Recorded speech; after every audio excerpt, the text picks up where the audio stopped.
He's a very spiritual guy. He goes out there to meditate and to be connected to different spiritual influences.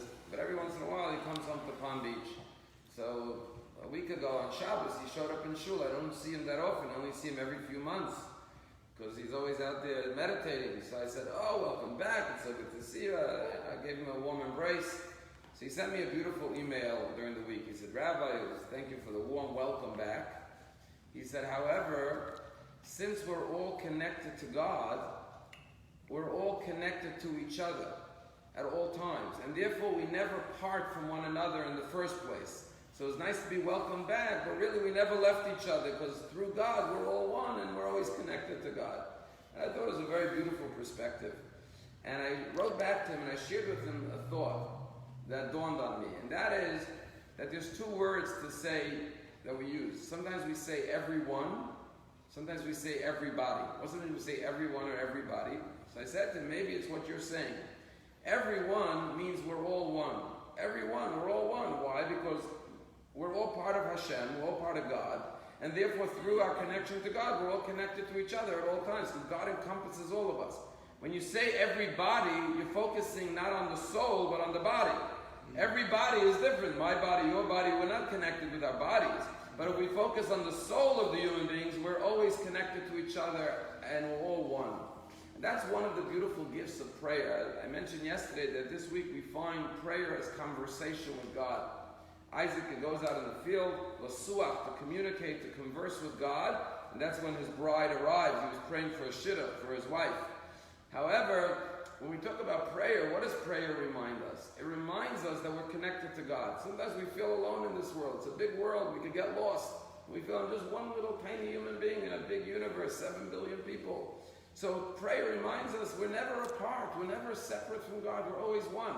But not only are we one with Hashem, through our connection to God, we're one with every single person on the face of the earth. We're never apart from each other because we're only apart because we're everybody with different bodies. But as far as our souls, we're everyone, we're all one. And when we realize that, we suddenly close our eyes and pray. We realize we're one with Hashem, one with every Jew, every human being in the world, because we all have one collective soul, which comes from one God. We're all a part of Hashem. We have a part of Hashem within us, so we're all connected to one another. There's a story, everyone knows Natan Sharansky. He was the famous refusenik in 1977. He was first sentenced to death. Then they sentenced him for 13 years in hard labor in Siberia for being a refusenik, for wanting to go to Israel. And when he got out, after 9 years, in 1986, he made Aliyah. Everyone knows the story, became a minister in the government, and he lived out his dream with his wife Avital in Israel. But he wrote a book, an autobiography about his life called Fear No Evil. And about his 9 years in imprisonment and his life in the former Soviet Union. And he called it Fear No Evil because his book is about the fact that he says, how did I survive 9 years in hard labor in Siberia? He said it was thanks to a little book, a Tehillim, a book of Psalms. And the verse of Psalm 23 is, even if I walk through the valley of the shadow of death, Lo ira ra, fear no evil. So he called his book, Lo ira ra, I feared no evil.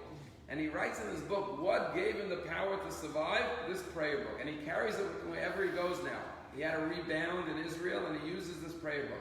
What's the story behind this prayer book?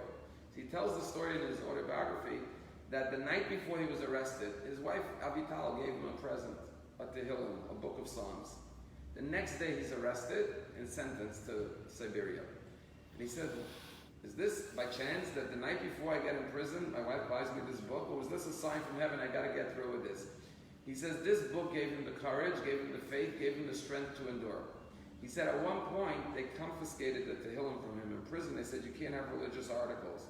But then they moved him from one camp to another a while later, and they gave him his belongings, and in it was the book again.